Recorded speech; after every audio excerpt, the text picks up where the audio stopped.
Have you ever tried putting together furniture without reading the instructions because, how hard can it be? And then 2 hours later, you've got extra screws, a wobbly leg, and a new level of humility. That's kind of what happens when we try to live life without following God's directions. And that's why Joshua 1:7 is so powerful. It's God saying, don't skip the instructions. It's God's reminder that strength and obedience go hand in hand. Joshua 1:7 says, "Be strong and very courageous. Be careful to obey all the law my servant Moses gave you. Do not turn from it to the right or to the left, that you may be successful wherever you go."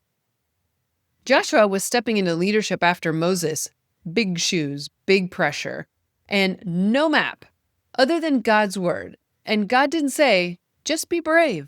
He said, be careful. Because courage without obedience is just stubbornness in disguise. You can be bold and still be wrong. You can be decisive and still miss God's direction. Be careful. The enemy, Satan, loves using that. He'll distract you with opportunities that look good, but lead you off course.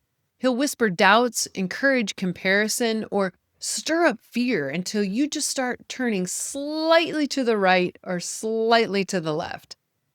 Just enough to lose focus on where God wanted you. But God's command in this verse wasn't just about following rules. It was about remaining aligned. When you stay centered on God's word, you're not just surviving. You're walking in a kind of peace and confidence that no circumstance can steal. And sometimes that means saying no to things that look good but aren't from God. You may ask, does this mean I'll never make a mistake? Nah, not at all. After all, we're human.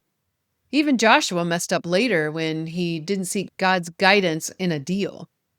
God doesn't expect perfection. He asks for persistence. Keep coming back to his direction, even when you drift. Here are a few things for you to think about.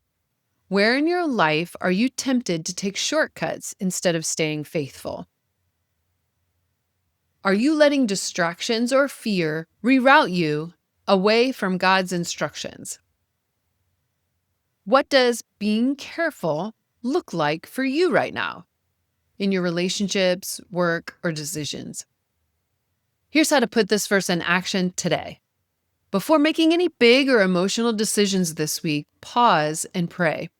God, help me stay on the path that keeps me close to you. Start relying on God to bring you clarity when you choose to slow down long enough to listen. Being strong isn't just about pushing through. It's staying aligned when everything tries to pull you off course. So keep showing up. Keep obeying. Keep trusting. God's success looks different, but it's always better. Check out more from Good News at Work devotionals and Christian podcast topics, and keep learning and sharing the good news.